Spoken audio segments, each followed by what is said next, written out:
الله فلا مضل له ومن يضلله فلا هادي له وأشهد أن لا إله إلا الله وحده لا شريك له وأشهد أن محمدا عبده ورسوله أما بعد فإن أحسن الحديث كتاب الله وإن خير الهدي هدي محمد صلى الله عليه وسلم وشر الأمور محدثاتها وكل محدثة بدعة وكل بدعة ضلالة وكل ضلالة في النار أعوذ بالله من الشيطان الرجيم بسم الله الرحمن الرحيم كما بدأنا أول خلق نعيده وعدا علينا إنا كنا فاعلين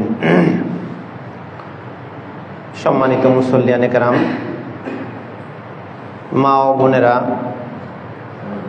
আমরা শুকরিয়া আদায় করছি আমাদের সৃষ্টিকর্তা মহান আল্লাহ রব্বুল আলামিনের দরবারে, যিনি আমাদেরকে আজকের এই সাপ্তাহিক গুরুত্বপূর্ণ দিন জুমার দিনে, এই দিনের গুরুত্বপূর্ণ ইবাদত আল্লাহর বিধান যেটা ফাসাউ ইলা যিকরিল্লাহ, আল্লাহর স্মরণে তোমরা মসজিদে দৌড়ে চলে আসো, সেই বিধানটা বাস্তবায়ন করবার জন্য খুতবা দেওয়া, খুতবা শোনা, সালাত আদায় করা, এই ইবাদতগুলো সম্পন্ন করার জন্য আমাদেরকে তিনি কবুল করেছেন, তৌফিক দিয়েছেন। তাই আমরা তার শুকর আদায় করছি, আলহামদুলিল্লাহ।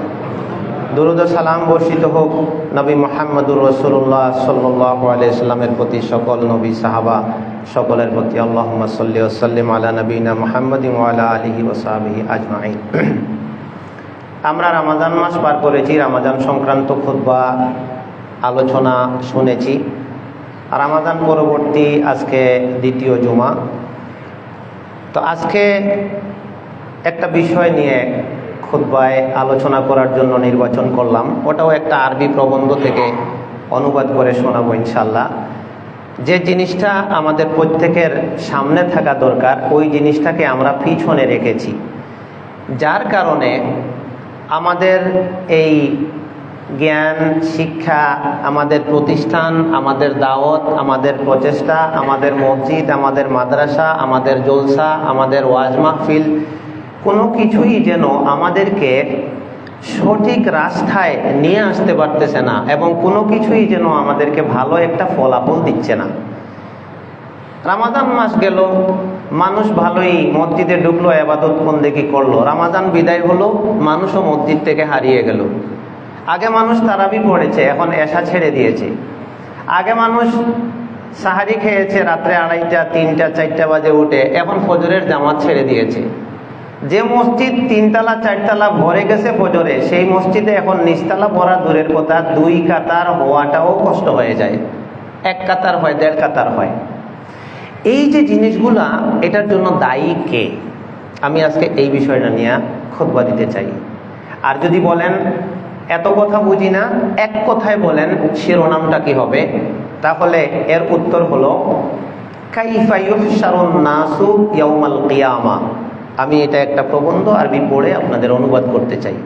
এটা আমাদেরকে চোখ খুলে দেবে ইনশাআল্লাহ, যে হাসরের মাঠে মানুষ কেমনে আল্লাহর সামনে উঠবে।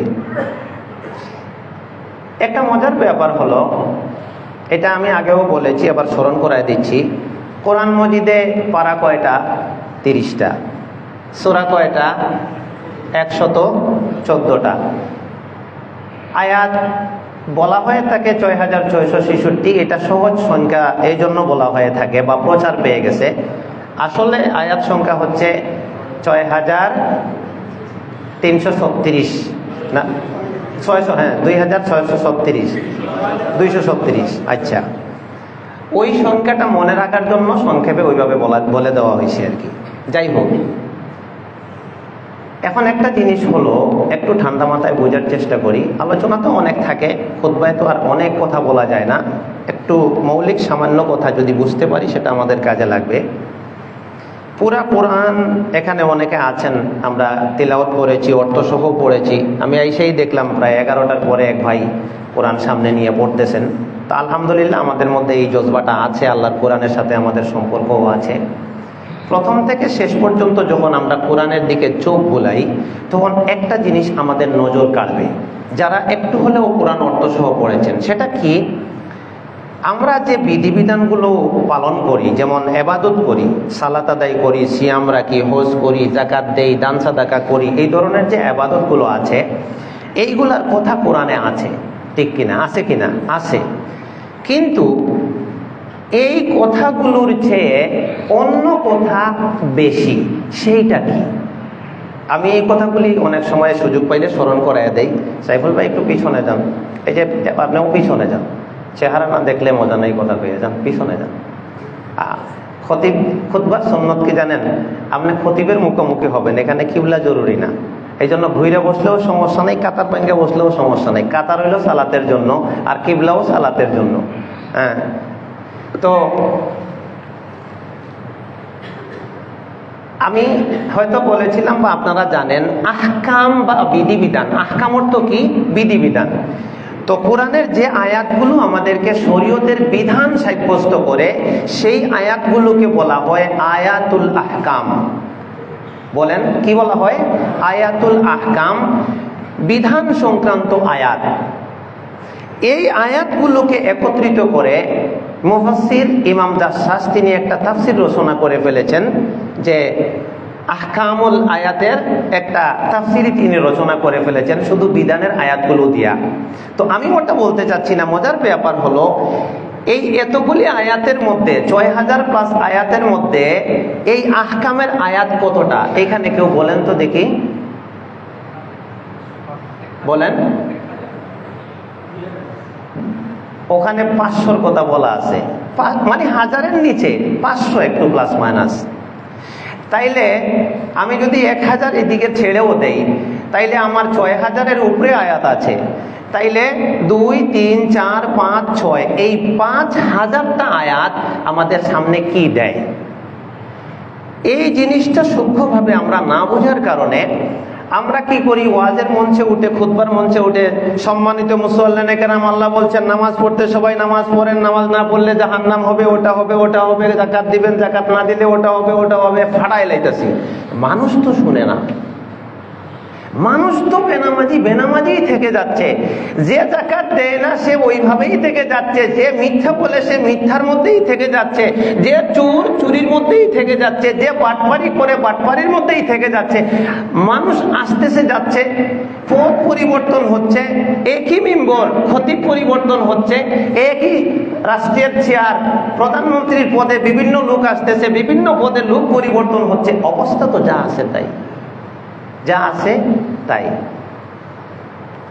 এই জিনিসটা নিয়ে এই রামাজানের পর থেকে আমি দুইটা জিনিস নিয়ে খুব বেশি ভাবতেছিলাম। দুইটার মধ্যে আলহামদুলিল্লাহ রেজাল্ট পাইছি।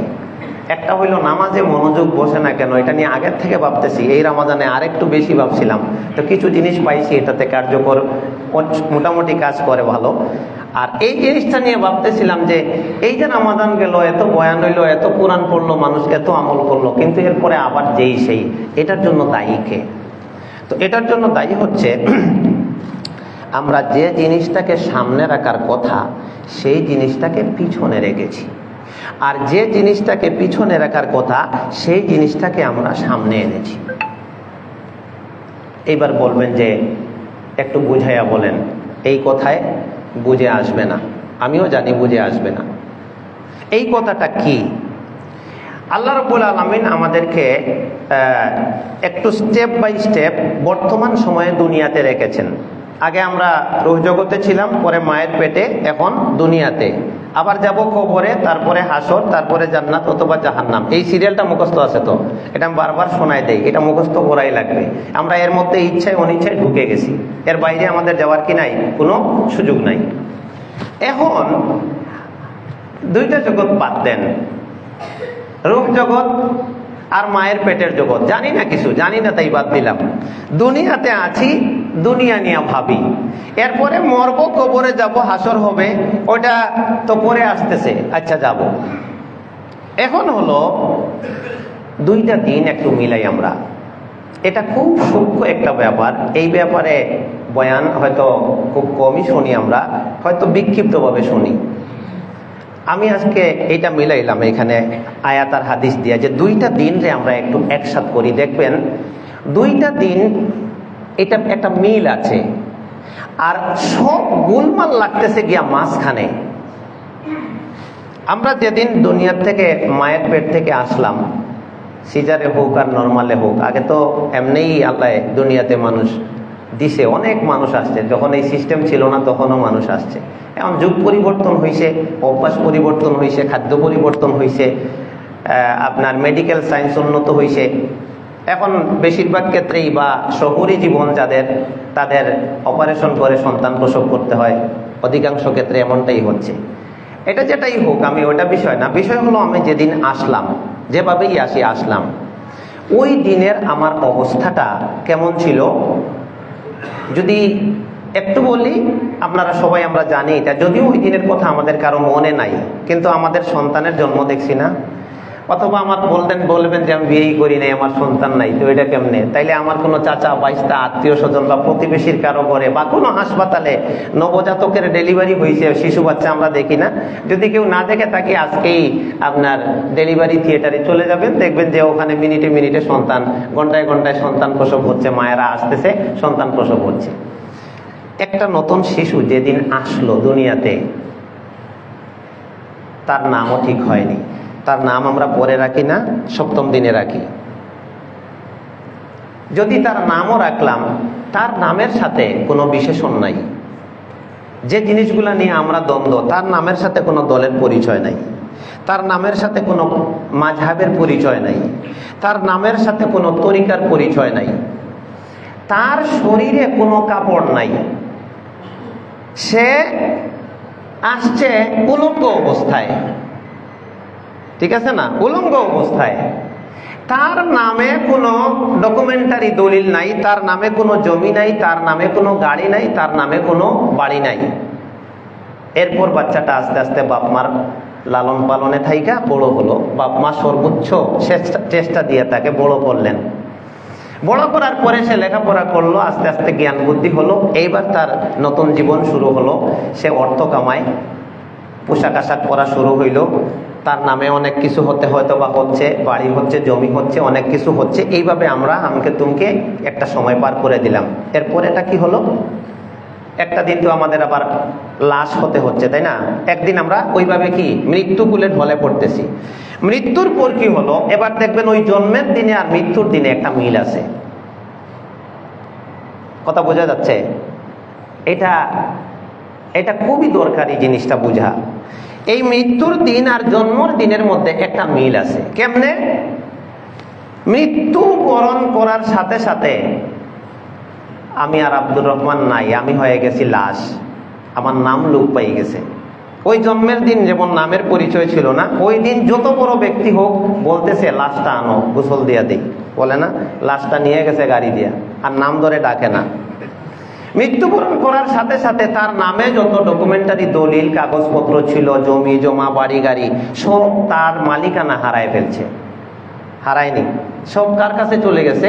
অটোমেটিকলি ওয়ারিসদের কাছে চলে গেছে। এখানে ছেলে আইয়া বলতে হবে না বাবাকে, বাবা আপনি মরে যাবেন, আপনার সম্পদ আমাকে দিয়ে যান, নাইলে কিন্তু খবর আছে, আমি সারা জীবন কষ্ট করছি আপনার জন্য।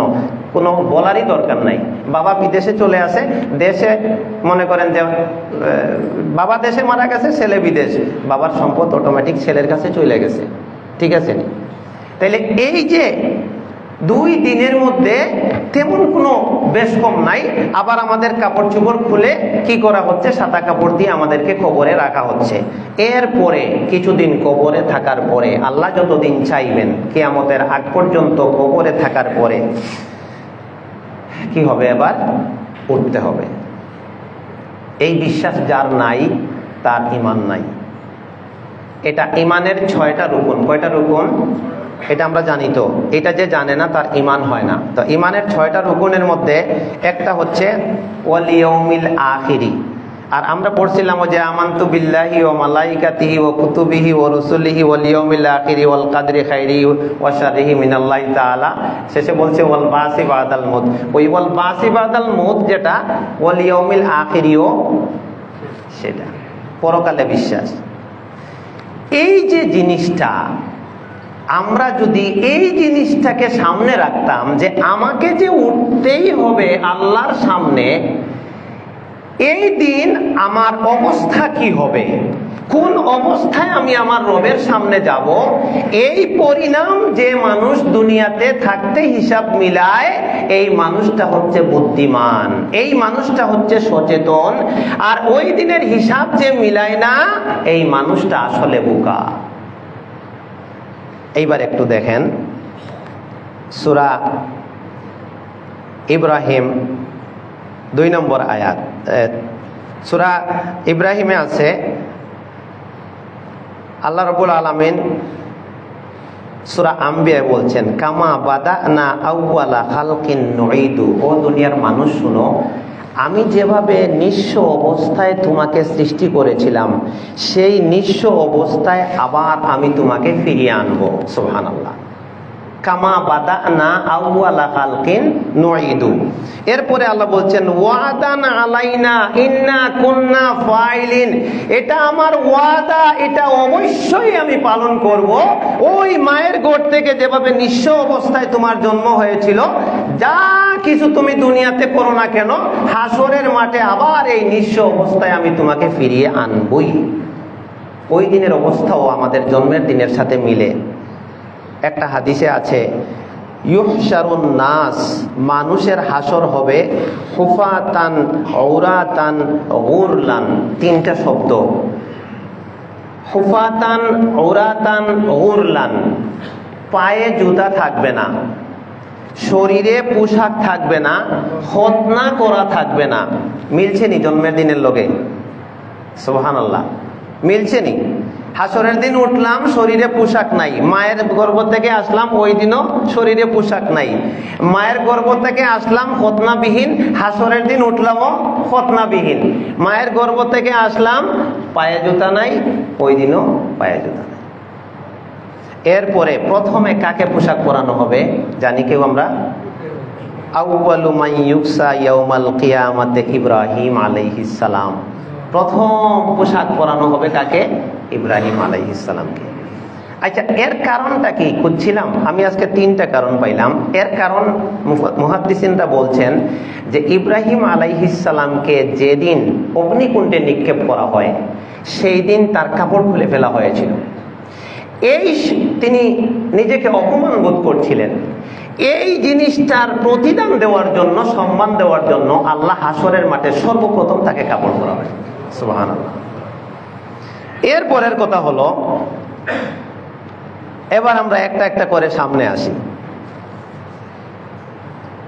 আমরা উঠলাম হাসরের মাঠে, ওঠার পরে আমাদের এখনকার, আমার চোখ দিয়ে আমি সুন্দর আপনাদেরকে দেখতেছি, আপনাদের চোখ দিয়ে সুন্দর আমারে দেখতেছেন।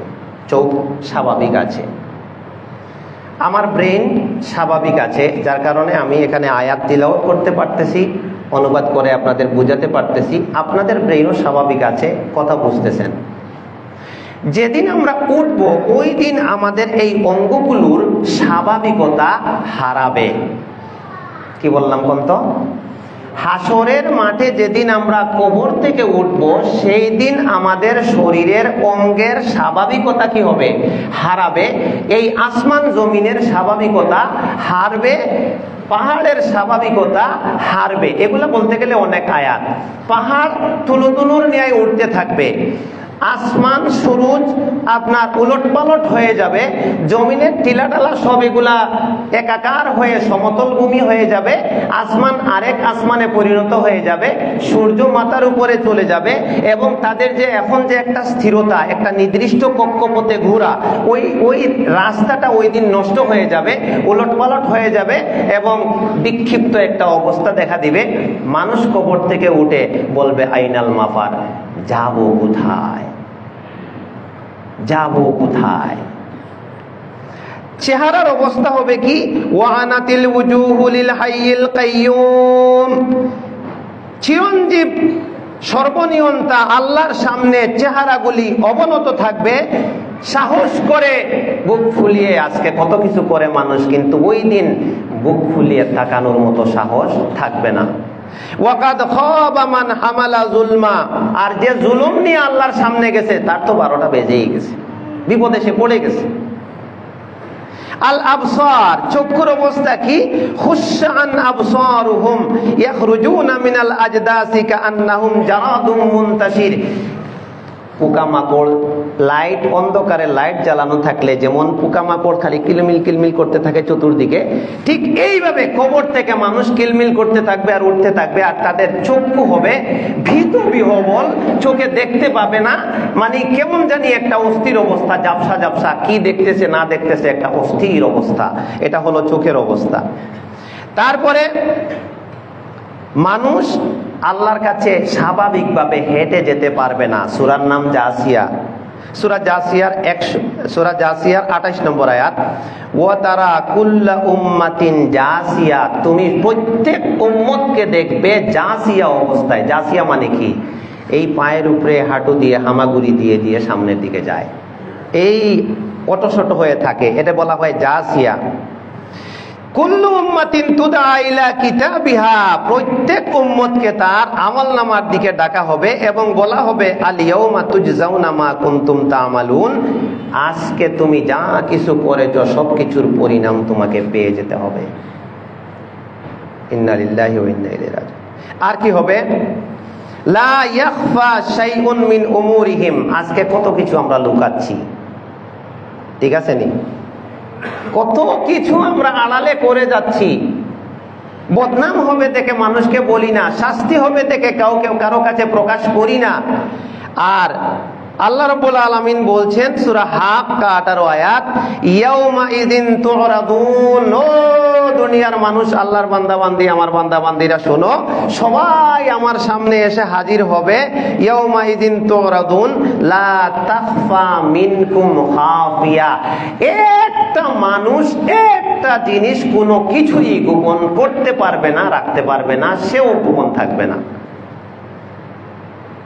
ঠিক আছে, কোনো কিছু গোপন নাই, উঠলাম, সব আল্লাহর সামনে গেলাম। এরপরে ভয়ঙ্কর যে জিনিসটা ঘটবে এইটা এবার একটু দেখেন। সুবহানাল্লাহ, আলহামদুলিল্লাহ, ওয়া লা ইলাহা ইল্লাল্লাহ, আল্লাহু আকবার। আজকে যদিও আপনাদের কারোর সাথে হয়তো আমার রক্তের সম্পর্ক নাই, কিন্তু অনেকদিন আমি এখানে আসছি, সেইভাবে অনেকে আমাকে চিনেন বা অনেকের সাথে কথাবার্তাও হয়েছে। এটা একটা সম্পর্ক, পরিচিতির সম্পর্ক। এটা কিসের সম্পর্ক ভাই? পরিচিতির সম্পর্ক। আবার আমাদের সাথে বংশের সম্পর্ক আছে, রক্তের অনেকের সাথে, আমাদের বাবারা আছে, মায়েরা আছে। আবার বৈবাহিক সূত্রে আমরা অনেকের সাথে জড়াইয়া যাই, শ্বশুর শাশুড়ি আসেনি। হাসরের মাঠে ওঠার পরে মানুষ একে অপরকে চিনতে পারতেছে। বিশ্বাস করি আর না করি, কথা সত্য। এই যে এখন যেভাবে আমরা একে অপরকে দেখতেছি, মুখে দেখতেছি, এই চেনা মানুষগুলো আমরা কাছাকাছিই থাকবো, চিনতে পারবো সবাইকে। কিন্তু ঘটনা হচ্ছে, এটা সূরা আল মুমিনুন 19 নম্বর আয়াত, যে মানুষ কবর থেকে উঠবে, তার একান্ত চেনা লোকগুলোকে সে সামনে দেখতে পাবে। এই যে ভাই, ও আমার ভাই, এই যে আমার আব্বা, এই আমার ছেলেটা, এই যে আমার মেয়েটা, এই যে আমার আদরের স্ত্রীটা, এই যে আমার প্রতিবেশীর চাচা, ওই যে আমার অমুক, জীবনে আমার কত ছায়া দিছে, কত সাহায্য করছে। কিন্তু এই মানুষগুলো কাছাকাছি আছে, কেউ কারো সাথে মানে কোনো ব্যাপারে কথা বলতে সাহস পাচ্ছে না, চিনতেছে কিন্তু কোনো কথা বলার সাহস পাচ্ছে না, এই জন্য যে যদি আমার কাছে কিছু চাইয়া বসে, বিপদ তো আমারটাই বড়। বাবা সামনে দেখতে পাচ্ছে, কিন্তু যে বাবার জন্য আজকে জান দিয়ে দিচ্ছে, যে মার জন্য জান দিয়ে দিচ্ছে, আমি এখানে বিস্তারিত করতে গেলে সময় কম, আমি সারসংক্ষেপ বলছে যে বলবে না এটা, বাবা কেমন আছো? আজকে বারবার আমরা জিজ্ঞেস করতেছি, আমারও বাবা বেঁচে আছেন, একদিন না যেতে যেতে ফোন করতেছি, কেমন আছেন, কি লাগবে। অবস্থাটা এমন হয়ে যাবে যে আমি আমার বাবাকে সেদিন বলবো না বাবা কেমন আছেন। বাবা যদি নেকি চাইয়া বসে, আমার তো দরকার আগে, এই দিন কেউ কাউরে কিছু দিতে চাইবে না, ছাড় দিবে না। এই দিনটা ভুলে যাওয়ার কারণে আমাদের আজকের এই অবস্থা। আমরা আল্লাহর বিধান মানতে পারছি না, পরিণাম সম্পর্কে আমাদের জানা নাই। আল্লাহ বলছেন ফাইদা নুফিখা ফিস-সূর, যেদিন সিংহায় ফুঁক দিয়ে দেওয়া হবে, ফালা আনসাবা বাইনাহুম, মানুষের মধ্যে আর কোনো সম্পর্ক থাকবে না। তার মানে মানুষ একে অপরকে চিনবে, কিন্তু সম্পর্ক থাকার কারণে যে বেনিফিট একে অপর থেকে পাইতো ওটা আর সেদিন পাবে। আর তো আরেকটা আয়াত তো আপনারা জানেন, ইয়াউমা ইয়াফিরুল মারউ মিন আখিহি ওয়া উম্মিহি ওয়া আবিহি ওয়া সাহিবাতিহি ওয়া বানিহি, এটা তো আছেই। এটা হলো একটা সাইড, এখানে আমি আর বেশি কথা বললাম না। তাইলে এতক্ষণে কি হলো যে আমরা মানুষ, আল্লাহ আমাদের সৃষ্টি করেছেন, একটা দিন আমাদের জন্ম হয়েছিল, দুনিয়াতে বড় হয়েছি, অনেক কিছু দেখাচ্ছি, শক্তি দেখাচ্ছি, গায়ের জোর দেখাচ্ছি, ক্ষমতা দেখাচ্ছি, অনেক কিছু করতেছি, টাকা কামাচ্ছি, বাড়ি করতেছি, জমি করতেছি, অনেক কিছু, সব ঠিক আছে যদি আল্লাহর বিধান মোতাবেক হয়, সব ঠিক আছে। আর আমরা যারা আল্লাহর বিধানকে ওভারটেক কইরা, আল্লাহকে বিধানগুলি দেখাইয়া, শরীয়তকে বিধানগুলি দেখাইয়া দুনিয়ার জীবন অতিবাহিত করতেছি, আমরা সামনে কঠিন পরিস্থিতির সম্মুখীন হচ্ছি। আসার সময় যেমন নিঃস্ব, মরার সময়ও নিঃস্ব, কবর থেকে উঠলাম নিঃস্ব। এবার কি হলো, মানুষ বিপদে আছে, সূর্য মাথার উপর চলে আসছে, ঘাম বের হচ্ছে, ঘামের মধ্যে হাবুডুবু খাচ্ছে, কেউ আল্লাহকে সাহস করে কিছু বলতে পারতেছে না। সমস্ত নবী রাসূলরাও মানে স্তব্ধ অবস্থায় আছেন, কেউ কিছু বলতে পারতেছে না। সবাই আদম আলাইহিস সালামের কাছে যাইয়া বলে, কিছু করেন না আমাদের জন্য, আপনি তো আমাদের সবার মূল পিতা। হাদিসটা মনে আছে নি কারো? ইয়া আল্লাহ, সুবহানাল্লাহ, লম্বা হাদিস। আদম আলাইহিস সালাম কি উত্তর দিবেন? আমার পক্ষে সম্ভব না। ওই যে আমার পরে আরেকজন আসছিলেন, নূহ আলাইহিস সালামের কাছে যাও, ওনার কাছে যাওয়ার পরেও তিনি বলবেন, না না না, আমি আজকে কিচ্ছু করতে পারবো না, আমি নিজের নিয়েই ভাবতেছি। সুবহানাল্লাহ, নবী বলে কথা। এইভাবে চলতে থাকলো একজনের পরে একজন, শেষে আইসা ঠেকলো কার কাছে? মুহাম্মাদুর রাসূলুল্লাহ সাল্লাল্লাহু আলাইহি সাল্লামের কাছে। তখন তিনি সেজদায়। কোথায়? সেজদায়। এবার আল্লাহ মনোনিবেশ করছেন তার দিকে, বলছেন, মুহাম্মদ কি চাও? মাথা ওঠাও, কি চাও?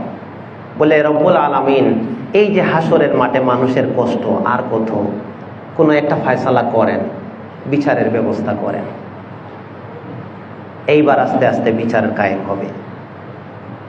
বিচার কায়েম হবে একদিকে, এটা হাসরের মাঠ, জান্নাত আরেক দিকে, মাঝখানে তৈরি করে দেওয়া হয়েছে একটা সিরাত। সিরাতের অর্থ কি বলতো? সিরাত অর্থ হইল পুল, সিরাত অর্থ একটা হলো রাস্তা, সিরাতে মুস্তাকিম মানে রাস্তা।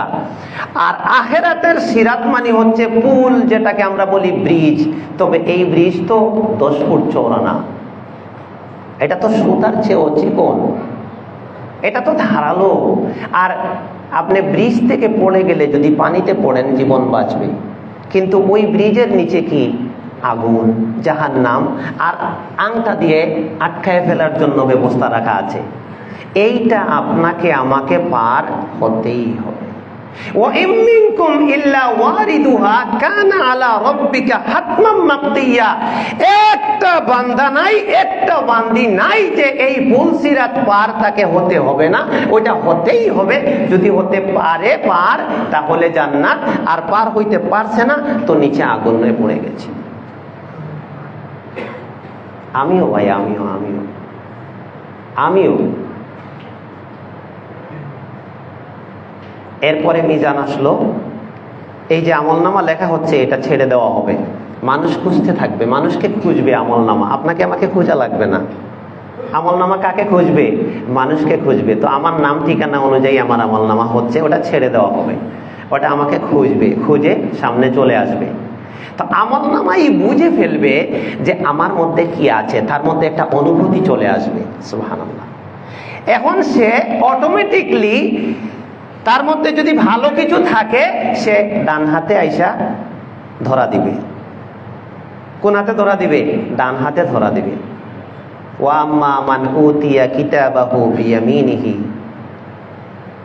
ফায়াকুলু হা উমুকরাউ কিতাবিয়া, ডান হাতে যে পাইয়া গেছে তারও অনুমতি ঠিক হয়ে গেছে, সেও লাভ দিয়ে উঠবে, মাশাআল্লাহ আলহামদুলিল্লাহ, কাম হয়ে গেছে।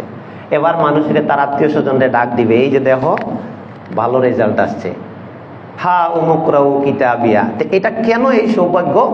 এই যে কথাটা, যে বিষয়ের উপরে আমি আজকে খুতবা দিচ্ছি, যে কথাটার উপরে আজকে খুতবা দিচ্ছি, এর পরের কথাটা কি? ফায়াকুলু হা উমুকরাউ কিতাবিয়া। এর পরের আয়াত কি? এতজন মানুষের মধ্যে একজনে বন্ধ,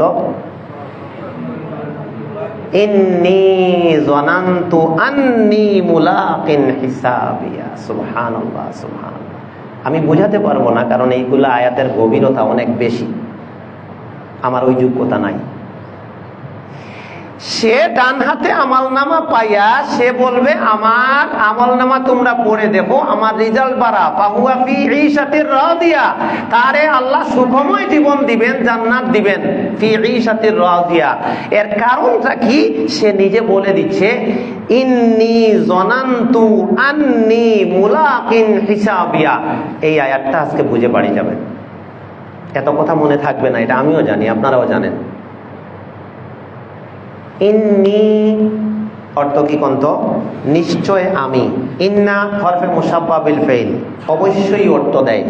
আর এটার সাথে একটা ইয়া আছে, এর অর্থ হইল আমাকে, মুতাকাল্লিম। এটাকে কি বলা হয়? মুতাকাল্লিম, নিজেকে বোঝায়। তাহলে ইন্নী মানে নিশ্চয় আমি। আমি বলতে যদি আমি আয়াতটা পড়ি তাহলে আমার কাছে লাগলো, এটা আপনাদের কারো কাছে যাচ্ছে না। তো আপনারা যে যখন পড়বেন আপনার নিজের উপরে আয়াতটা যাবে। সুবহানাল্লাহ, আয়াতের জমিনটা আল্লাহ এক বচনের এনেছেন, ইন্না আনেন নাই। ওই ব্যক্তিও ইন্না বলে নাই, কারণ হাসরের মাঠের ব্যাপারটা একাকার। দুনিয়াতে আমরা একসাথে অনেক কিছু করি, কিন্তু হাসরের মাঠে ফুরাদা। ইন্না আয়াত আছে যে ফুরাদা, আমি তোমাদেরকে এক এক এক এক করে আনবো। এখানে কেউ কারো সঙ্গী নাই, কেউ কারো সাথে জুড়ি নাই। তো সে কি বলছে?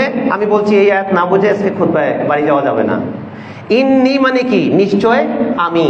জানান্তু অর্থ কি? জানান্তু বিশ্বাস করতাম, দৃঢ় বিশ্বাস করতাম, আমি মনে করতাম, আমার এই আকীদাটা ছিল দুনিয়ায় থাকতে। কোন আকীদা? কোন দৃঢ় বিশ্বাস? জান্নুন মানি ধারণা, কিন্তু এইখানে জান্নুন মানি ইয়াকিন। আমি ইয়াকিনের সাথে এই বিশ্বাস রাখতাম। কিসের বিশ্বাস? ইন্নী জানান্তু, আমার এই বিশ্বাসটা ছিল। দেখেন এখন মিলায়া, কিসের বিশ্বাস? আন্নী, যে নিশ্চয় আমি, মুলাকিন, অবশ্যই সাক্ষাৎ করব, হিসাবিয়া, আমার হিসাবের, অর্থাৎ আমার রবের কাছে হিসাব দিতে হবে আমাকে, তার সম্মুখীন হওয়া লাগবে। দুনিয়ায় থাকতে আমার এই দৃঢ় বিশ্বাস ছিল, আর এই বিশ্বাসটাই আমাকে সৎ পথে পরিচালিত করেছে, যার কারণে আমার আমলনামা তোমরা নিয়ে পড়ো, কোনো সমস্যা নাই, দেখো আমার রেজাল্ট ভালো। সুবহান। ইন্নী জানান্তু আন্নী মুলাকিন হিসাবিয়া। আর যার আমলনামাতে বেজাল আছে, পাপে ভরা, আমলনামাই বুঝবে যে রেজাল্ট খারাপ, ওই তার বাম হাত খুঁজতে থাকবে, ডান হাতে আসবে না। এই জন্য আমলনামার ক্ষেত্রে উতিয়া, এটা মাজহুলের সেগা ব্যবহার করা হয়েছে। যারা আরবি ভাষা বোঝেন, আতা হইল মারুফ আর উতিয়া হইল কি এটা মাজহুল, মানে প্রাপ্ত হবে, তাকে দেওয়া হবে না। কোন ফেরেশতা এনে ডান হাতে ধরায় দিচ্ছেন বিষয় কিন্তু তা না। কথা কি বোঝা যাচ্ছে? আল্লাহ ধরায় দিচ্ছেন তা না, উতিয়া দেওয়া হবে, এটা সে প্রাপ্ত হবে, অটোমেটিকলি প্রাপ্ত হবে। তো যেখানে বেজাল আছে বাম হাতে আসবে। ওয়াম্মা মান উতিয়া কিতাবাহু বিশিমালিহি, আর যার কিতাব প্রাপ্ত হবে সে তার বাম হাতে, বিশিমালিহি, বাম হাতে। তখন সে কি বলবে? পরের আয়াতটা কোন তো? একটু যদি কষ্ট না মনে করেন, একটু সামনে আগান তো, কাতার ব্যাঙ্গে মানুষ ওখানে একটু কষ্টে আছে, দরজার সামনে একটু সামান্য কয়েক সেকেন্ড। আপনি বসে রয়েছেন কেন? একটা সামনে আসেন, আগে আসেন, আর একটু সামনে আসেন। তো হয়ে গেছে, এই তো হয়ে গেছে, আলহামদুলিল্লাহ আলহামদুলিল্লাহ। আর একটু সামনে আগান, একটু মানুষ খুতবাটা শুনে ফেলুক, আর কয়েক মিনিট আছে, তারপরে আমরা নামাজে দ্বারা বলছেন। একটু মনোযোগ। আমি ওই যে শুরুতে বলছিলাম না, যেটা আমরা সামনে রাখবো সেটা আমরা পিছনে ফেলে দিয়েছি। আর যেটা আমরা যদি আল্লাহর হুকুম মতো চলি, আল্লাহর কথা মতো চলি, এই বিশ্বাস কার আছে যে আমার উপাস থাকা লাগবে সারা জীবন? কারো বিশ্বাস নাই এটা, কিন্তু এটা আমরা বাস্তবে পরিণত করি না। নাইলে আমরা এই কামাই রোজগার দুনিয়া অর্জন করতে যাই আমরা সীমা লঙ্ঘন করতাম না। আমরা আল্লাহর ইবাদতও ঠিক রাখতাম, কামাইও করতাম, হালালের মধ্যেও থাকতাম, হারাম থেকেও দূরে থাকতাম, কিন্তু আমরা গুলাই ফেলাইছি ওই যে হিসাবের বিষয়টা পিছনে। তাইলে যার আমলনামা প্রাপ্ত হলো সে বাম হাতে, উতিয়া প্রাপ্ত হলো বাম হাতে, বেশি মালিহি, সে কি বলেছে একজন বলেন তো? মাশাআল্লাহ, ভাই বলতে পারছে। সে কি বলছে? ইয়া লাইতানি লাম উতা কিতাবিয়া। ইয়া লাইতানি, এটারে বলা হয় আফসোস। এটা আক্ষেপের অর্থে আসে আরবি ভাষায়। কিসের জন্য আসে? কিসের জন্য? আক্ষেপ, আফসোস বুঝাইতে আসে। ইয়া লাইতানি, হায় রে আমার আফসোস। মনে করেন যে একটা মা সন্তান লালন পালন করছে, 10-12 বছর হয়েছে, ফুটফুটে সন্তানটা, এই অবস্থায় মনে করেন যে খালের মধ্যে পইরা গেছে, কূপের মধ্যে পইরা গেছে, আয় আফসোস আল্লাহ, এই যে আফসোস, এটা তো কিছুই না, ওটা আরো বড়। তো সে বলছে ইয়া লাইতানি, হায় আমার আফসোস, লাম উতা কিতাবিয়া, এই কিতাবটা আজকে আমার হাতে আসলো কেন, এই রেজাল্টটা আউট হইল কেন? এটা তো আউট হইয়া আমার 12টা বাজাই দিছে আরো। এটা যদি গোপন থাকতো তাই ভালো ছিল, কিন্তু গোপন থাকবে না। সুবহানাল্লাহি ওয়ালহামদুলিল্লাহ ওয়া লা ইলাহা ইল্লাল্লাহু ওয়াল্লাহু আকবার, লা হাওলা ওয়া লা কুওয়াতা ইল্লা বিল্লাহ, আস্তাগফিরুল্লাহ ওয়া আতুবু ইলাইহি। ইয়া লাইতানি লাম উতা কিতাবিয়া ওয়া মা আদরি মা হিসাবিয়া, আমি তো জানতাম না আমার হিসাব কি জিনিস। হিসাব কারে কয় এটা ধারণা আমার মাথায় ছিল না, আজকে এই জন্যই আমি বিপদে পড়ছি। ওয়ালা মা আদরি মা হিসাবিয়া। এরপরে কি বলছে? ইয়া লাইতাহা কানাতিল কাউদিয়া, ফয়সালা যাই হওয়ার হবে, কিন্তু এর আগে আমার তো মরে যাওয়াটা বেটার ছিল। এর কোনো সমাধান আছে কি? আমার কি মরণের কোনো রাস্তা আছে? দেখেন মানুষ কখন এটা বলতে পারে, কোন সিচুয়েশনে একজন মানুষ গেলে বলতে পারে যে এই মুহূর্তে আমার মরে যাওয়ার কোনো রাস্তা কি খোলা আছে? কি মনে করছি ভাবলেন তো একটু, কোন সিচুয়েশনে মানুষ নিজের মৃত্যু কামনা করে? সে নিজে বলতেছে ইয়া লাইতাহা কানাতিল কাউদিয়া, এখানে কাউদিয়া মানে মৃত্যু, যদি এই মুহূর্তে আমি মরে যেতাম ভালো ছিল, রেজাল্টটা তো খারাপ। ইয়া লাইতাহা কানাতিল কাউদিয়া। তারপর আসল কথা বলে দিচ্ছে সে তার নিজের মুখে, আল্লাহ বলাচ্ছেন না। 2টা জায়গায় তার সমস্যা ছিল, এই 2টা জিনিসে তারে বিপদে ফেলে দিছে। এখন সে ওই 2টা জিনিসকে সামনে রেখে আফসোস করতেছে। ইয়া লাইতাহা কানাতিল কাউদিয়া মা আগনা আন্নি মালিয়া, সারাটা জীবন সম্পদের পিছনে দৌড়াইলাম, এত এত সম্পদ অর্জন করলাম, যা দরকার ছিল তা তো কামাইলাম, আরো বেশি কামাইলাম, সম্পদ দিয়ে তো দুনিয়াতে সব সমস্যার সমাধান করলাম, আজকে কামায় না কেন? আজকে সম্পদ কাজে লাগে না কেন? আসামি হয়েছি, পুলিশকে টাকা দিছি, পুলিশ খালাস দিয়ে দিছে, সমস্যা নাই। বিচার প্রার্থী হয়েছি, অন্যায় করেছি, বিচারককে টাকা দিছি, বিচারক রায় পাওয়াই দিছে, কোনো সমস্যা নাই। আর জমিন আমার দখল করে নিছে, টাকা দিছি, ছেড়ে দিছে, সব যে ছাড়লাম টাকা দিয়া, এই টাকার কথা সে নিজে বলতেছে। এটা কি হলো যে আমার টাকা আজকে কাজে লাগতেছে না কেন? এটা গেল কই? হালাকা আন্নি মালিয়া, মাল গেল কই? মা আগনা আন্নি মালিয়া। তারপরে আরেকটা জিনিস দিয়ে দুনিয়া দাপটে বেড়াইছে, সব যা কিছু ইচ্ছা তার করতে পারছে, সেটা ছিল ক্ষমতা। এইটাও এখন দেখি কাজে লাগতেছে না। হালাকা আন্নি সুলতানিয়া, আমার ক্ষমতাটাও তো আজকে খর্ব হয়ে গেল। একটা পুলিশ নাই যে আমার কথা শুনবে, আমার কথায় দৌড়াবে। দুনিয়া থাকতে অর্ডার দিছি আর সব কাম হয়ে গেছে গা। সুবহানাল্লাহ আলহামদুলিল্লাহ ওয়া লা ইলাহা ইল্লাল্লাহ। আমরা ইচ্ছায় অনিচ্ছায়, চাই বা না চাই, ঠিক এই জিনিসটার সম্মুখীন আমরা হয়ে যাচ্ছি, টুডে অর টুমরো, কিন্তু এই জিনিসটা আমাদের সামনে নাই। তো এই আমলনামা যখন চলে আসলো, সে বলল আমার মালও কাজে আসতেছে না, আমার ক্ষমতাও কাজে লাগতেছে না। হালাকা আন্নি সুলতানিয়া, পরে এবার ফয়সালা হচ্ছে আল্লাহর তরফ থেকে। এতক্ষণ ছিল মাজহুলের সেগা, এগুলা এমনি হচ্ছে, হইতেই থাকবে। এবার আল্লাহর অর্ডার সামনে আয়া হাজির। ওই অর্ডারটা কি বলেন তো একজন? কোন জোরে কোন, সবাই শুনি আমরা। আয়াত পড়তে তো আর সমস্যা নাই। খুযুহু ফাগুল্লুহু, আসামি ভালোভাবে প্রমাণ হয়ে গেছে, ধরা খাইয়া গেছে, অপরাধের ডকুমেন্ট সামনে হাজির আছে। এবার অর্ডার হচ্ছে অ্যারেস্ট করো। খুযুহু, অ্যারেস্ট করো। অ্যারেস্ট করার পরে তো ছুটে যেতে পারে। আসামিরা ধরে কি করে? প্রথমে অ্যারেস্ট করে, অ্যারেস্ট করার পরে হ্যান্ডকাপ লাগায়নি। আল্লাহু আকবার। আমি এই আয়াতগুলো যখন পড়ি তখন এই যে পুলিশের যে সিস্টেম, আপনার বিচার ব্যবস্থার যে সিস্টেম, আপনার এই যে থানায় পুলিশরা যা করে, আমার মনে হয় যে এই আয়াতগুলো পড়ে পড়ে ওরা খুঁজে বাই করছে। আল্লাহ এই সেম এইভাবেই আল্লাহ বলছেন, খুযুহু মানে অ্যারেস্ট করো। অ্যারেস্ট করলে তো ছুটে দিতে পারে, দৌড় দিতে পারে। গুল্লুহু, বেড়ি দিয়া বান্ধা ফেলো, এটা হ্যান্ডকাপ। এরপরে তো তাকে যেখানে সেখানে রাখলে হবে না, জেলখানায় নিতে হবে না। এই জেলখানা হলো সুম্মাল জাহিমা সল্লুহু, এগুলা কিন্তু আদেশ, আদেশকারী আল্লাহ। আর এখানে কর্মচারী পুলিশের কাজ করতেছে হলো ফেরেশতারা। আর আসামি তো হয়তো, এটার কারে বলবো, আমি হইতে পারি, আপনি হইতে পারেন, যে কেউ হইতে পারে। তিনটা পক্ষ এখানে, একজন বিচারক, আরেক পক্ষ আসামি, আর আরেক পক্ষ কি? কর্মচারী পুলিশ।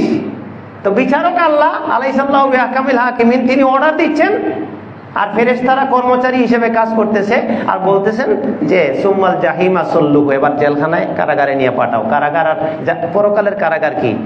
জাহান্নাম। সুবহানাল্লাহ, আলহামদুলিল্লাহ।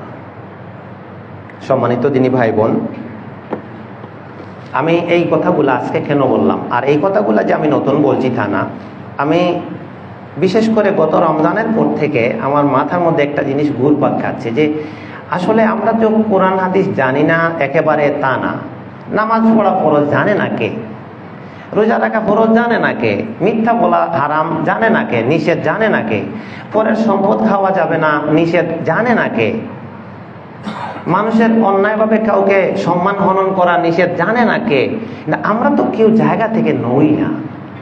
যার যার অবস্থান থেকে আমরা ওই বেঈমানি, মুনাফিকি, মিথ্যা, শয়তানি, আকাম, চুরি, বাটপাড়ি, বেপরদামি, জিনা, বেবিচার, সুদ, ঘুষ, ওই ঘুরে ফিরে একই কালচারের মধ্যে হাবুডুবু খাচ্ছি। আপনারা বিশ্বাস করেন বা না করেন, আমার কিছু করার নাই। আমি একজন সাধারণ খতিব মানুষ, কোরআনের কিছু আয়াত দিয়ে বললাম। এটার মূল কারণ এটাই যে আমরা পরকালের যে ভয়ঙ্কর পরিণাম আমাদের সামনে, এটাকে আমরা হালকাভাবে নিছি। এটা আমাদের ব্রেনে, মাথায় কাজ করতেছে না। আর মহান আল্লাহ রব্বুল আলামিন এটা জানতেন যে আগেই আমি নামাজ পড়ার কথা বললে মানুষ পড়বে না, আগেই সুদ হারাম বললে মানুষ এর থেকে বিরত হবে না, আগেই মদ হারাম বললে মানুষ বিরত হবে না। এই জন্য মক্কি জীবনে আল্লাহ এই বিধানগুলি তেমন নাজিল করেন নাই। খালি কিয়ামত, খালি কিয়ামত, খালি কিয়ামত, খালি আখেরাত, খালি জান্নাত, খালি জাহান্নাম। এই যে হালাতাকা হাদিসুল গাশিয়া একটু পরে তিলাওয়াত হবে, জুম্মার দিনের সুন্নত। আমি এটা নিয়ে কারণ খুঁজতে গিয়ে ভাবলাম যে আল্লাহ নবী তো অনেক সূরা ছিল, তো জুম্মার দিনে এই দুইটা সূরা বাছাই করলেন কেন? সাব্বিহিসমা রাব্বিকাল আলা আর হাল আতাকা হাদিসুল গাশিয়া। শুধু তাই না, ঈদেও পড়তেন, ঠিক নেই? ঈদেও পড়তেন। আবার একই দিনে যদি জুমা এবং ঈদ হতো, তাইলে ওই দিন ঈদেও এই দুই সূরা পড়তেন, জুমায়ও এই দুই সূরা পড়তেন। ওয়াই রিজনটা কি? কারণটা কি? এই দুইটা সূরার পুরো বক্তব্য হচ্ছে কিয়ামত, জান্নাত আর জাহান্নাম। এর মানে হচ্ছে এই দুই দিন অনেক মানুষ মসজিদে আসে। আল্লাহ নবী, এটা আল্লাহ ওহী গায়রে মাতলু, আল্লাহর নবীর কাছে ওহী করে দিয়েছেন যে তুমি এই সূরাগুলি মানুষকে শোনায়া দাও। অনেক মানুষ আসছে যে উজুহু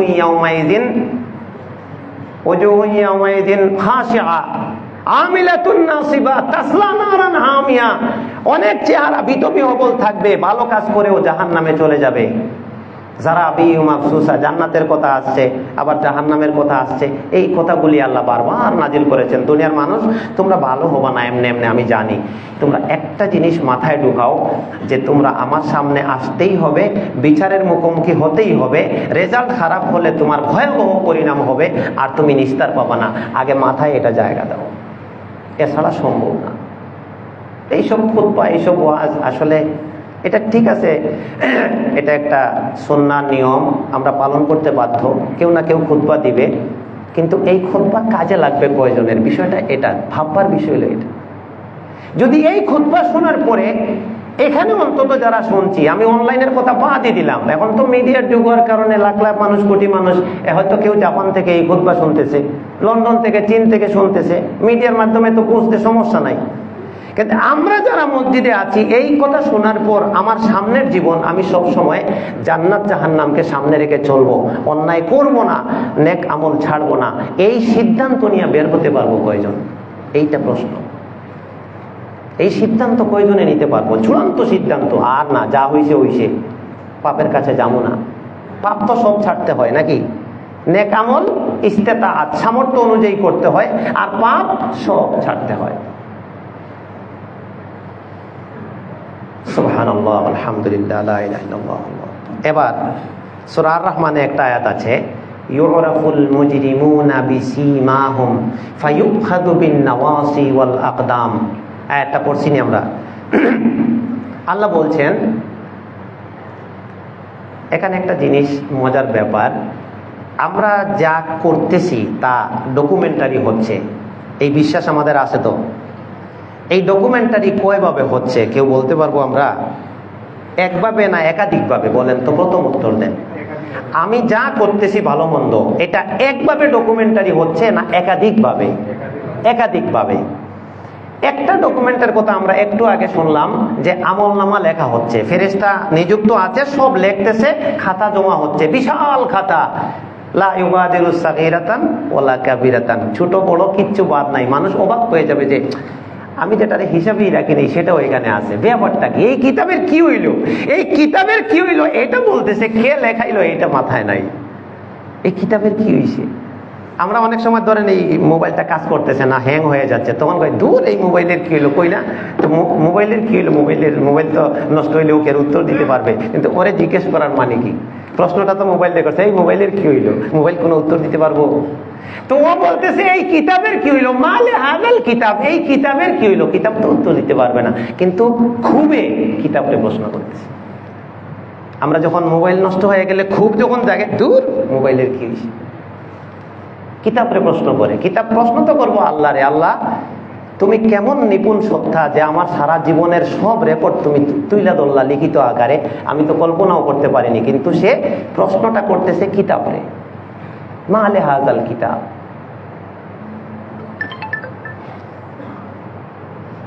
তো একটা ডকুমেন্টারি হচ্ছে আমলনামা, কিছুই বাদ যাচ্ছে না, বিশ্বাস করি আর না করি সমস্যা নাই, এটাতে আমার আল্লাহর কিছু যায় আসে না, আমাদের যায় আসে।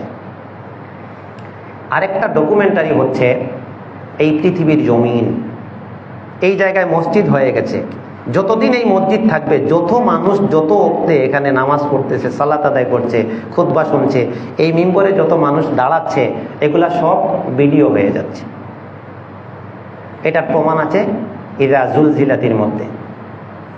আমি ওগুলাতে আর যাব না, জাস্ট ইঙ্গিত দিয়ে শেষ করলাম। 2 নম্বর। 3 নম্বর ডকুমেন্টারি হচ্ছে ইয়াদুন ওয়াজহুন, আমাদের বডিটা, অঙ্গ, এইটা নিজেই একটা ডকুমেন্টারি, নিজেই একটা দলিল, নিজেই একটা প্রমাণপত্র। কারণ হাত কি ধরছে এটা সব হাত জানে, পা কোথায় গেছে পা সব জানে, জবানে কি কথা বলছে জবান সব জানে, মাথায় কি চিন্তা করছে মাথা সব জানে। এই জন্য হাসরের মাঠে মানুষ যাওয়ার পরে প্রথম অবস্থায় আল্লাহ বলবেন, এই তুমি এই অপরাধ করছো, এই দেখো তোমার আমলনামা। তখন মানুষ তো তর্ক করে অভ্যস্ত, জেরা করতে অভ্যস্ত, সে একটা পেজ খাটাবে ওই দিন। পেজটা কি? যে আল্লাহ এই যে আমলনামা লেখা হয়েছে, কে বা কারা লেখছে এটা তো আমি দেখছি না, আমি মানি না। এটা আছে না, অনেক কিছু আমরা স্বীকার করার পরেও মানি না। এই যে আমি প্রসঙ্গে বললাম ওই যে কি জানি কি সনদ, জুলাই সনদ না কি কি জানি কি কি সবাই কইছে যে এটা দিয়ে দেশ চালামো, এখন কেউ কেউ কইতেছে এটা মানি না, কথার কথা। তো আল্লাহর কাছে গিয়ে বলবে এটা মানি না।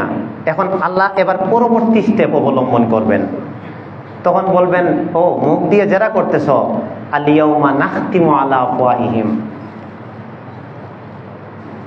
মুখে ছিবি লাগাই দিবেন।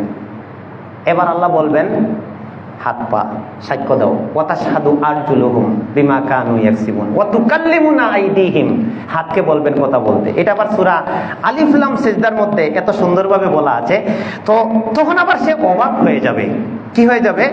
অবাক হয়ে যাবে। দুনিয়াতে মানুষ শুধু মুখ দিয়ে কথা বলে, এছাড়া অন্য কোনো অঙ্গ কথা বলে না। তো ডকুমেন্টারি লিখিত এটা অস্বীকার করলো। এবার আল্লাহ মুখ বন্ধ করে হাত পায়ের সাক্ষ্য দেওয়াই দিলেন।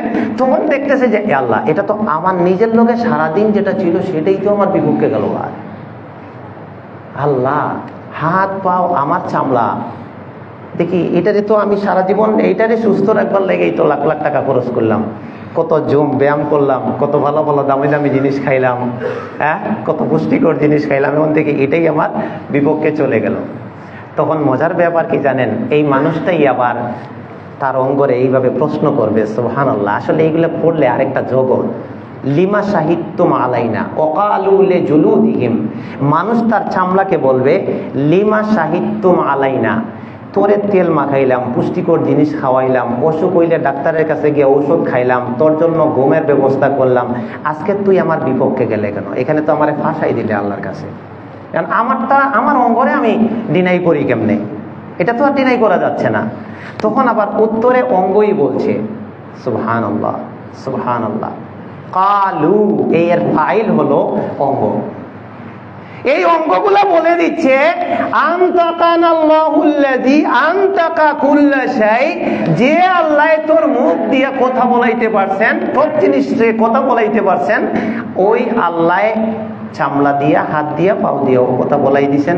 আমাদের কিচ্ছু করার নাই। অঙ্গ দায় মুক্তি করবে যে আমাদের কিচ্ছু করার নাই, সব মালিকের, এগুলা ক্রেডিট মালিকের। তাইলে আমলনামা একটা ডকুমেন্টারি, এটা মানুষ মানতে চাইবে না, তখন নিজের দেহটা ডকুমেন্টারি, আবার এই জমিন ডকুমেন্টারি। আরেকটা ডকুমেন্টারি আছে জানেন, এই যে সবাই সবার সাক্ষী। সুবহানাল্লাহ। আপনার আশপাশে যে থাকে, ওই যে আকাম করে আপনি জানেন, ওই হাসরের মাঠে আপনিই বলে দিবেন যে হ্যাঁ শেষ পর্যায়ে আসছি, সময়ও কম। এবার বলছি, আমরা যখন হাসরের মাঠে ওঠার পরে আল্লাহ তাআলা জিজ্ঞাবেন না এই তুমি এই পাপ করছো কিনা, এই পাপ করছো কিনা, এই পাপ করছো কিনা। প্রত্যেক পাপের একটা চিহ্ন মানুষ নিয়ে উঠবে। আল্লাহু আকবার। বলছেন লিকুল্লি গাদিরিন লিওয়াউন ইয়াউমাল কিয়ামা, হাদিস, প্রত্যেক খেয়ানতকারী, প্রত্যেক আত্মসাৎকারী, প্রত্যেক তাউট, প্রত্যেক বাটপার, তার প্রত্যেকটা অপরাধের এক একটা পতাকা নিয়ে হাসরের মাঠে উঠবে। ওই পতাকায় লেখা থাকবে সে এই অপরাধী, মানুষ দেখেই বুঝে ফেলবে সে এই অপরাধী। আজকে তো আমি লুকাইতে পারি। এই কথাটাই আল্লাহ বলছেন ইউরাফুল মুজরিমুনা বিসীমাহুম, যে লক্ষণ দেখে, আলামত দেখে, অবস্থা দেখেই প্রত্যেক অপরাধীকে চিনা যাবে। তারপরে পায়ে ধরে আর মাথায় ধরে জাহান্নামে নিক্ষেপ করা হবে। আমি 3টা ঘটনা শোনাই শেষ পর্যায়ে সংক্ষেপে। মানে আমাদের এক এক অপরাধী এক এক হালত ধারণ করবে। আমি একটু স্মরণ করাই। আবু দাউদের 1626 নম্বর হাদিস, রাসূল সাল্লাল্লাহু আলাইহি ওয়াসাল্লাম বলছেন মান সাআলা ওয়ালাহু মা ইউগনিহি, যে মানুষ ভিক্ষা করার অভ্যাস হয়ে গেছে, চাইয়া বেড়ানোর অভ্যাস হয়ে গেছে, অথচ তার চলার মতো সম্পদ তার কাছে আছে। সাহাবারা আবার জিজ্ঞেস করছিলেন আল্লাহ রাসূল এই কথার মানে কি, কত সম্পদ হইলে চলতে পারে মানুষ? তো এটার বিভিন্ন উত্তর আসছে। কোন জায়গায় বলছে 1 দিন 1 রাত, কোনো অথবা 2 দিন 2 রাত, অথবা 50 দিনার বা 50 দিরহাম, 50 দিরহাম, এটাও দেখলাম ব্যাখ্যায় আছে। 1 দিন 1 রাত চলতে পারে সে, তার জন্য চাওয়া জায়েজ নাই, হালাল। তারপরেও যদি চায় তাহলে কি হবে? জাআ ইয়াউমাল কিয়ামাতি খামুশুন, সে খামুশ অবস্থায় কিয়ামতের দিন উঠবে। মা মানাল খামুশ, খামুশ অবস্থায় কিয়ামতের দিন উঠবে। খামুশ মানে কি? খামুশ মানে হচ্ছে তার চেহারায় তিনটা অর্থ দেখলাম, আজকে অনেক মনোযোগ দিয়ে পড়ছিলাম এটা। একটা হচ্ছে তার চেহারা হবে ক্ষত বিক্ষত, মানে জখমে ভরা, মনে হয় যেন কেউ মারতে মারতে পাথর দিয়া থেতলাইয়া পুরা চেহারাটা নষ্ট করে দিছে, এরকম একটা অবস্থা হবে চেহারা। এর মানে হচ্ছে খামুশ। আরেকটা অর্থ দেখলাম যে তার চেহারার মধ্যে মানে যে সম্মানের ছাপ এটা থাকবে না, দেখলেই বোঝা যাবে যে এটা একটা খাটাইছে, এটা একটা অপরাধী। আছে না, কয় না যে দূরের চেহারা দেখতেই তো দেখা যায় যে বাজে, এরকম একটা অবস্থা তৈরি হবে চেহারার মধ্যে। তাহলে আমরা যারা যে আরো তাকাসুর, আরো চাই, হালালের সীমানা পার করলাম, হকের সীমানা পার করলাম, সত্যের সীমানা পার করলাম, লাভটা কি হচ্ছে? লাভটা হচ্ছে ওই জিনিসটাই আমারে পোড়াচ্ছে। 2 নম্বর পয়েন্ট, শেষ পর্যায়ে সহিহ মুসলিমের 1610 নম্বর হাদিস, মান আখাযা শিবরাম মিনাল আরদে তাওয়াকাহুল্লাহু ইয়াউমাল কিয়ামাতি সাবআ আরদিন। যে মানুষ শিবরান বুঝেন এক বিঘত, এই যে এতটুকু এক বিঘত, অর্ধ হাত। নবী সাল্লাল্লাহু আলাইহি ওয়াসাল্লাম বলছেন যে মানুষ অর্ধ হাত কারো জমি অন্যায়ভাবে তার দখলে নিয়ে নিল, এই আসমান জমিনের মধ্যে যে 7 তবকা জমিন আছে, এই সাবে আরদিন, এই 7 তবক জমিন তার গলায় ঝুলিয়ে দেওয়া হবে। নে এবার জমি কত লাগবে নে। এখানে কিছু কথা আসতে পারে যে এটা এত বিশাল পৃথিবী, আবার 7 জমিন, এটা কিভাবে তার গলায় ঝোলানো হবে? এটা তো পরকালের বিষয়, আমরা বিশ্বাস করি। তারপরেও যেটা কথা যে এই 7 জমিনের ওজনের কিছু তার গলায় ঝুলিয়ে দেওয়া হবে, এবার এটা নিয়ে চল। কত লাগবে জমি? মরলে তো কি ওই 3.5 হাতের একটা গর্তই তো, তাই না? কিন্তু এই জমি জমার জন্য আজকে কি হচ্ছে আর কি না হচ্ছে। শেষ একটা হাদিস, আবু দাউদের 2133 নম্বর হাদিস। তাহলে ওই হাদিসটা এখানে কয়েকটা দিক আসতেছে। আচ্ছা, আমি পরে এই 3টা হাদিসের আমি 3টা দিক পরে সামারি করে দিচ্ছি। শেষ হাদিস, রাসূল সাল্লাল্লাহু আলাইহি ওয়াসাল্লাম বলছেন, মান কানাত লাহু ইমরাআতানে, যে মানুষের 2টা স্ত্রী থাকবে, ফামালা ইলা ইহদাহুমা, এরপরে সে ইনসাফ না করে একজনের দিকে বেশি ঝুঁকে পড়ে, এক বউকে প্রাধান্য দেয়, আরেক বউয়ের অধিকার ন্যায্য পাওনা আদায় করে না, সেটা যে দিক থেকেই হোক, তার অবস্থা কি? জাআ ইয়াউমাল কিয়ামাতি ওয়া শিক্কুহু মাইলুন, কিয়ামতের দিন আসবে আর তার এই 2টা সাইড যে আছে, একটা সাইড নিচের দিকে ঝুলে যাবে, মানে স্বাভাবিক মানুষ আর থাকবে না। এই বেশ কমটা কেন? আমার এই যে একটা ফিটনেস আছে, মানে এখানে 2টা হাত সমান, 2 ঘাড়ের সীমানা সমান, এখানে বুক থেকে এই পর্যন্ত সীমানা সমান, কিন্তু এই বেশ এটা আর ওইভাবে কিয়ামতের দিন এটা বেশ কম হয়ে যাবে। একটা সাইড মাইলুন মানে ঝুঁকে যাবে, মানে এই সুন্দর ফিটনেসটা আর থাকবে না। এর মানে হলো মানুষ বুঝে ফেলবে যে ওই বেইনসাফি করছে, মানে যেখানে ইনসাফ করার কথা সেখানে ইনসাফ করতে পারে না।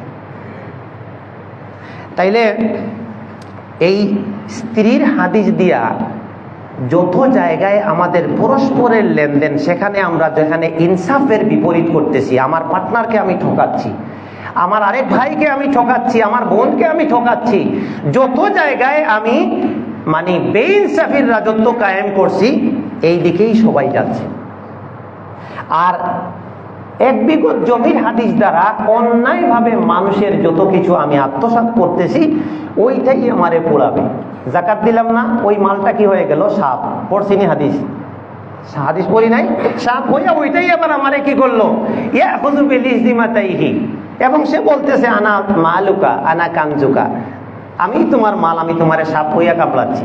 তাহলে যেটার জন্য, ওই যে একটা কথা আছে না, যার জন্য চুরি করলাম সে কয় চোর। একজনের উপকার করতে গিয়ে তার জন্য অনেক কিছু করলেন, পরে ওই আবার আপনারে আসামি বানাইছে।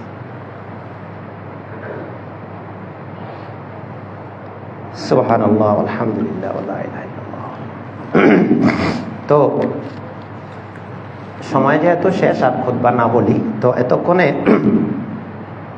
আমি যে জিনিসটা শিরোনামের উপরে খুতবা দিলাম সেটা হচ্ছে কাইফা ইউহশারুন নাস ইয়াউমাল কিয়ামা, অথবা আহওয়ালুন নাস ইয়াউমাল কিয়ামা, কিয়ামতের দিন মানুষের কি অবস্থা হবে। এই প্রসঙ্গে কিছু আয়াত, কিছু হাদিস আমরা সামনে আনলাম। তো আমি আগে একবার বলছি, এখনো বলছি, খুতবা তো দিলাম, সময়ও শেষ, না সালাত আদায় করবো, আমরা চলে যাব, কিন্তু যদি এইখানেই শেষ মনে করি তাইলে ওই একই কথা।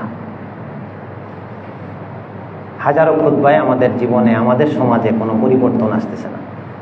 অতএব আমরা কি এই সিদ্ধান্তটা নিতে পারি, আল্লাহর সাথে কি আমরা এই অঙ্গীকার করতে পারি যে আল্লাহ, জীবনে অনেক ভুল করেছি, আর আখেরাতকে সামনের দিন চলবো, দুনিয়াতে তুমি আমারে যেভাবে রাখো আলহামদুলিল্লাহ, তবে দুনিয়াতে যেন শান্তিতে থাকতে পারি সেই ব্যবস্থা করে দিও, আর আখেরাতে গেলে আমি বিপদে পড়বো এমন কোনো কাজ আমি করব না। এই সিদ্ধান্ত নিয়ে যদি মসজিদ থেকে আল্লাহুম্মা ইন্নী আসআলুকা মিন ফাজলিক কইয়া বাইরে দিতে পারি, তাইলে খুতবাও সার্থক, এখানে আসাও সার্থক, আমাদের সামনের জীবনও সার্থক, আমাদের পরকালও সার্থক। আর এর ব্যতিক্রম হলে কি হবে, এটা আর আমি কি বলবো। সুবহানাকাল্লাহুম্মা ওয়া বিহামদিকা আশহাদু আল্লা ইলাহা ইল্লা আনতা আস্তাগফিরুকা।